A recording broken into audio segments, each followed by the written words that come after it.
I'll touch upon compound interest because I think people just need to hear it as many times as possible till it sinks in, because it is very powerful. And so just an easy example with round numbers, if you have $10,000 a year and you invest that for 30 years, so you have $300,000 that you've invested. I forget the numbers exactly, I think it was an 8% return. You would have $300,000 invested, you have $1.3 million. So taking advantage of compound interest is huge. And if that rate goes up, so we were looking at the numbers just before, if that goes up 1% over that period, that's an extra $300,000. Just 1% difference on your $300,000 that you've invested, an extra 300 grand. So 1.3 to like 1.6 million roughly. So just being aware of that. And I've always looked at it as like every dollar that I spend now is $10 or whatever the multiple you want to use that I could have in the future. And so, quote I used earlier today, a mentor of mine always says is you can have nice things now or nicer things later. And so making some sacrifices in the present so that it could be for something you want to buy later. It could be so you can retire early. And I was just kind of curious. We had talked this morning about this number that I've been wanting to calculate. And I kind of just, yeah, I did. So it's like, how much is $1,000 worth to you in terms of time?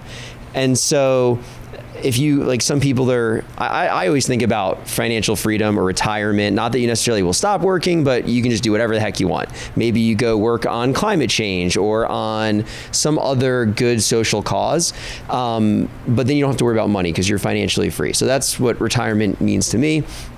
Financial freedom. So what if you could take some time off of that? So if you had $1,000 today and you had 30 years, so I think I was just using somebody that's like 30 years old, maybe they're thinking they're retire at 60 and their monthly expenses at retirement are $5,000 a month. So that's what they need to cover every month when they retire. Well, if you can invest $1,000 at a 10% return, so I'm not taking into account that you're contributing any more money. You just have $1,000 today, you go invest it, gets 10% a year for 30 years, it's worth 17 grand. So what was 1 week of expenses for you, like, so right now you could go take a 1 week vacation, or you could take 17 weeks in 30 years. So to me personally, I'd rather have the 3.5 months off and like work an extra week now. So that's how I look at it. So that's the math at 10% with some time. Yeah, I have a software that a friend of mine set up for me. That's a financial planner that it's like Mint, but basically yeah, I don't know. It's a little bit, has a couple more integrations, I guess, with different banks. But basically the idea was to track my net worth, which I was doing on a spreadsheet. And so if you're not tracking your net worth, I highly recommend it. Even if it's negative, that's even better to start there and see the progress and set the goal of getting to zero. And then the next goal is get to X dollar amount, right? And then just kind of hit these milestones. And I always equate it, there's a lot of parallels between fitness and finances. Is some people they have a goal of losing weight, they go to the gym, and for the first 3 weeks, they start losing weight and they see progress when they look at the scale. And that's really exciting. And then all of a sudden for like a month, nothing happens and their weight stays the same. And they're like, man, like this is pointless. I'm not getting anywhere. When in reality, they're making a lot of progress. They're creating muscle and they're getting rid of fat, and muscle is heavier than fat. So like you don't see it on the scale, but if you measured the correct thing, which is body composition, you'd see your body fat percentage go down and a ton of progress. And so that's like tracking just your bank account balance and being like, man, it's always the same, but like maybe you're paying down a ton of debt, and that's increasing your net worth. And that's, I think, the goal here. Well, the goal is just to be happy. And for me, that's financial freedom, but like, more money working for you and giving you more freedom. It's kind of how it leads there. So I think tracking your net worth, and so that's the software that I use, and I'll occasionally go in and use the Mint portion of that where I can see what I spent, and I'll go back and say, okay, the last month, and I'll just go like, what's the thing I spend the most money on? And then I'll look at the transactions. I'll be like, oh, that's wrong. That's not supposed to be here. And I'll categorize a couple of the major things. I don't try to categorize every little thing because $3, $4, $10 transactions, like that's not what's moving the needle in me being in my awareness. So I don't want to spend a ton of time on that. And then I make sure the major things are categorized and I'm like, okay, that seems right. Or I feel like that's too much or whatever. And there might be times where I'm like, hey, I'm not spending enough on this, like health and fitness. That's one thing, like, wow, I'm barely spending anything there. Maybe I should spend more. So it doesn't always have to be like, you have to spend less. So depending on what your prioritization is, maybe you have to spend more on some things. And then I actually don't really have like separate savings account. I've been brainwashed through so many books I've read on finance theory and all these different things and people I've listened to that I basically am anxious if I have too much money in my bank account. Because to me, that is opportunity cost. That money should be working for me. I worked hard to put it in that bank account. Now I got to go put it out there to do some work. So I try to keep it fully invested, fully deployed. And this is a common conversation I have with bankers when I'm trying to get financing because they're like, oh, what about liquidity? I'm like, liquidity? Why do I want money in my bank account? I want it out there invested. So that's kind of my thing, is just get it out there as quickly as possible. And of course I have an emergency fund, you know, I don't like having a separate account, but I just have like a number that I know as long as my account doesn't go below that, like I feel comfortable. I got a couple months of business expenses.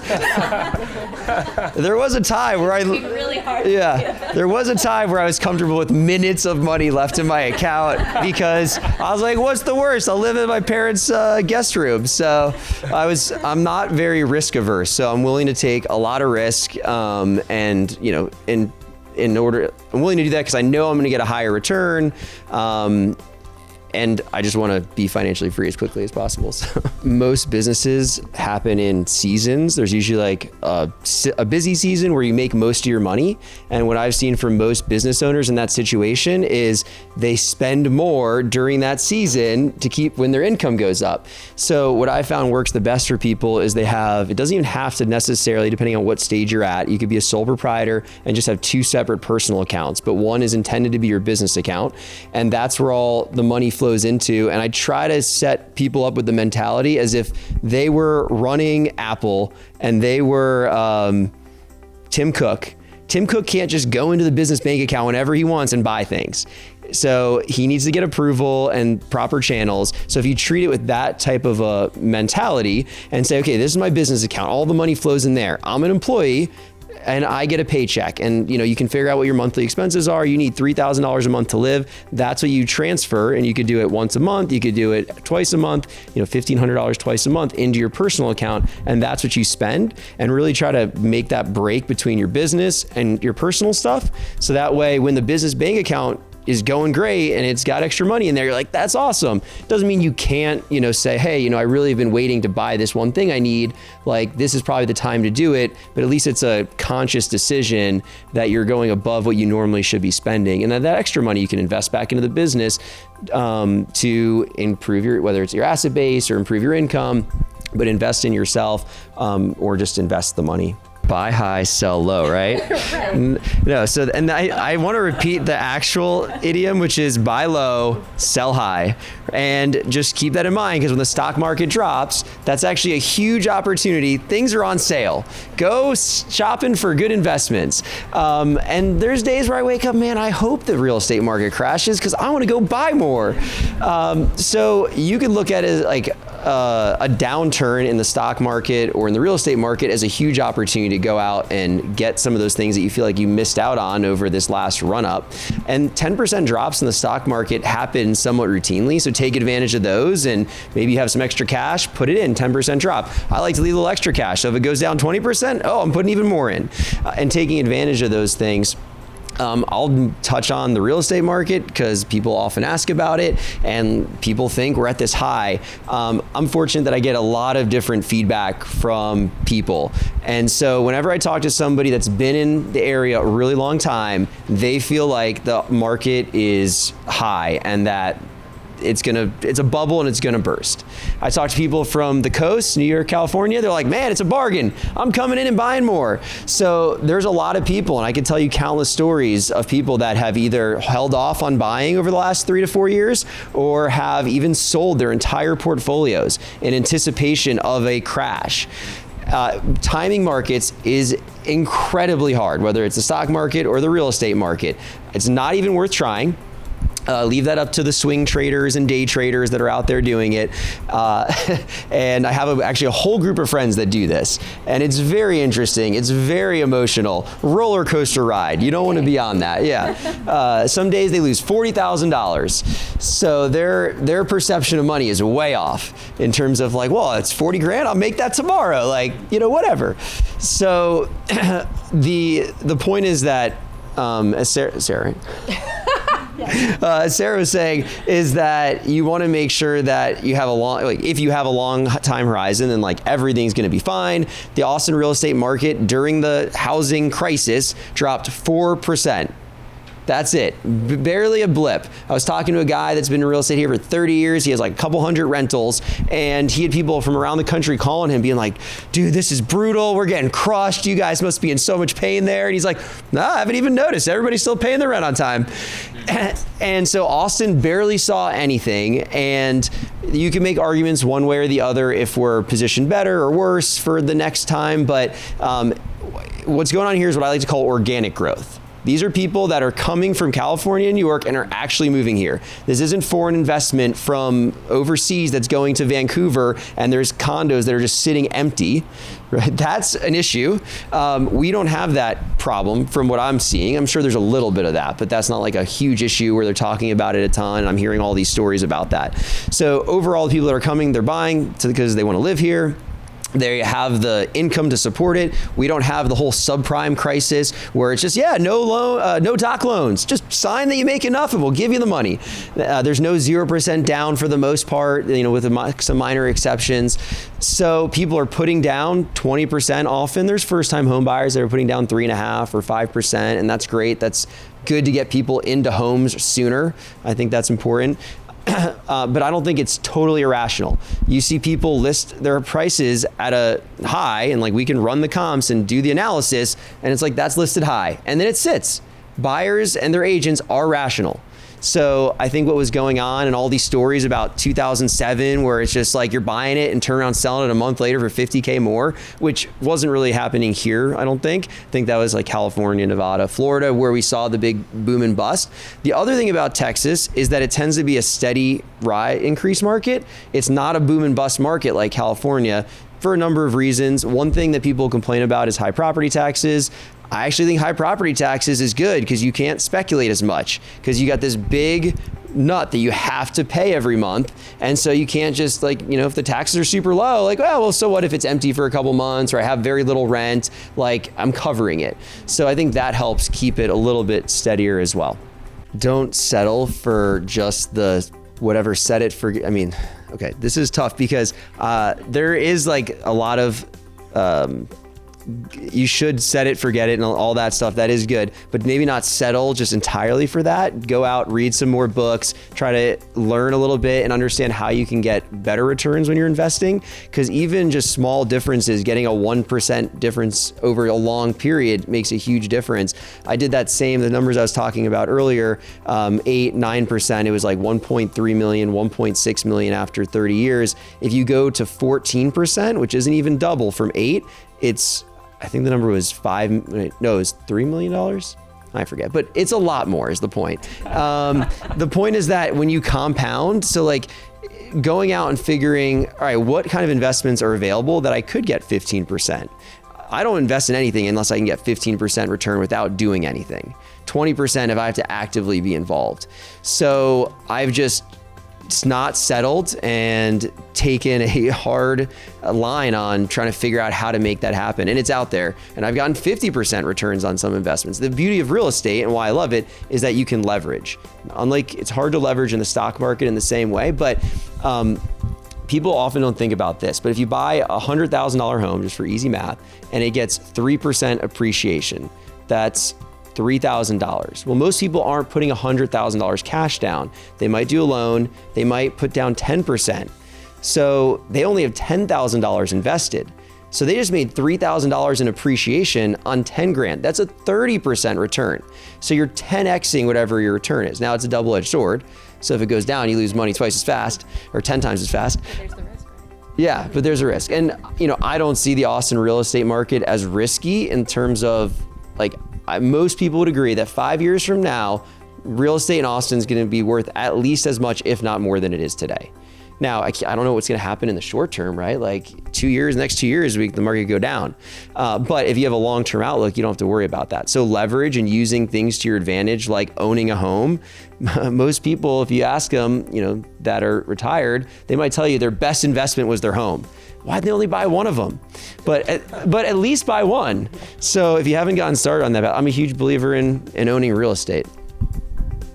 Well, I once gave a talk, and it was why my goal was to get $1 million in debt. So there is good debt and there's bad debt. And so just making sure we know which is which. And so student loan debt, that's good debt. Like you empowered yourself, got an education. Generally the rates are relatively low, 6% or less. There's credit card debt, which is bad debt. Mortgages, I would consider good debt. So there's different forms. So anything, the way I look at it, and I will say this, take this with a grain of salt because everybody's different, and there's also an emotional aspect to this. And there's people that I talk to that just culturally, the way they grew up, they cannot get over this having debt thing. And I'm just like, they're paying down their 4% mortgage as fast as they can. And from a theoretical standpoint, if you have a 4% loan, but you can pretty easily and likely go into the stock market and get an 8% return, it just makes sense to, instead of spending $200 a month extra on your mortgage, just go put it in that ETF and let it grow at 8%. And so if you can wrap your mind around having debt isn't necessarily a bad thing, I'm continually trying to add to my debt because also there's inflation. And if just to kind of put this concept quickly, so inflation, most people understand, is bad if you have cash sitting in the bank because it erodes the value of those dollars. It doesn't buy you as much in the future because of inflation. So the opposite of cash is debt. So inflation is good for debt. It's also eroding the value of that essentially. So I know that the federal government is set to, they have a target inflation rate. They want inflation because guess what? We're never paying off our debt as a country if there's no inflation. That's just not going to happen. Inflation's good for the country. So we're going to have inflation, and so it's going to erode your debt. So if you have no debt, you're almost at a disadvantage to those of us that have a lot of low interest rate fixed rate, right? So if you have student loans that are like 5%, like great, keep those as long as you possibly can and focus on saving and investing and going after the 8, 10, 12, whatever percent return. So if you have an extra $200 and you have a 10% or higher interest rate credit card, then yeah, pay that down. That's a guaranteed 10% return. And some people it's like 16%. So if you can guarantee somebody a 16% return, you're going to take that all day. So you pay that down as aggressively as you can. But anything in my opinion, under 6%, you let it ride, and you just invest as much of the difference as you can. So there's this whole emotional thing. Like if that 6% thing only has a $500 balance, maybe there's a better emotional win by just getting it paid off. And you're like, woo, free from that. So there's different things you have to take into account. But if you can wrap your head around like, it's okay to have $20,000 in debt and I'm going to have that for a while, but I'm going to focus on what my net worth is and track that number. Because at the end of the day, that's what's important. I hear this often from people like, oh, wow, that's great. You're an investor and you have your license, so you save money. The first 5 deals I did, I was not licensed. I had a realtor representing me. And that first deal would not have happened if it wasn't for the fact that I had this person in my corner helping me make some of these decisions. And just, I bought my first house at 20 years old. So I didn't know crap. So I definitely needed help. But there was a point in that transaction where I actually had a business partner, a buddy that was going to go in on this investment with me, and he backed out. And it was up to me, and I was going to back out because we weren't getting the number we wanted. And my realtor was like, dude, I think it's a good deal. I think you should move forward. And I trusted him, and he gave me that little bit of a nudge that I needed to get started. And I'll meet people, and they're like, oh yeah, I'm gonna go buy a house without a realtor. I'm gonna save the money. I'm like, great, how's it going? Like, I don't need to represent everybody. Like, that's great if people wanna go save money and figure it out on their own. He's like, well, I haven't found the right deal yet. I'm like, well, how long has it been? Oh, I've been looking for 3 years. So now, if he was my client, I would have given him the push he needed at the right time. Now, I'm not going to force people. And if you talk to anybody that's worked with me, like, you know, I'm not pushy, but I know from my experience that since I needed that push at times, and then I had another realtor that was great, and he was a good sounding board. And like, I would just be like, dude, I don't know. I don't think I should come up. Do you know how many deals? At one point I sat down with him. This is probably in 2012 or 2013. And I said, man, what if we had just gotten 10% more of the deals we had offered on? And he's like, you know, it's funny. I just pulled your file to see how many offers we made. And by the way, at that point I had bought 2 rental properties in Austin. He's like, we made 40 offers. If I got 10% more, I would have bought 4 more homes. Like, I wish he was pushing me harder. And there's so many deals I walked away from that I drive by now and I'm like, you gotta be kidding me. I walked away from that home over $10,000. It's worth $300,000 more now. Like, so I was getting in my own way, even with somebody trying to push me. So I would say, yeah, find a real estate agent that you trust. It could be a referral from somebody that has investing experience. And we actually, Callie and I had this conversation. Callie works with me, this is my operations manager. We had this conversation earlier because it's very hard, in my opinion, to find a real estate agent that has investments and knows how to work with investors. So making sure that they do that and they don't, oh yeah, I work with investors all the time. How many rentals do you have? Oh, I don't have any. That's a totally different game to me, to like actually understand what it's like to deal with tenants and the pros and cons. There's like so many little nuanced things. So I'd say, yeah, find the right person to help get you across the finish line. I recommend this guy right here. Thank you, Paul. For background, David helped me buy my first investment property. So, and he's been super helpful through the whole process of. And he's been, and David's been super helpful throughout the whole process of, you know, tenants and like, you know, if I have an issue, I'm like, David, like, what's your advice here? And he's been, you know, I couldn't ask for like somebody better to have helped me with this first purchase. So, no, I really am grateful for it, man. Thank you. Appreciate that.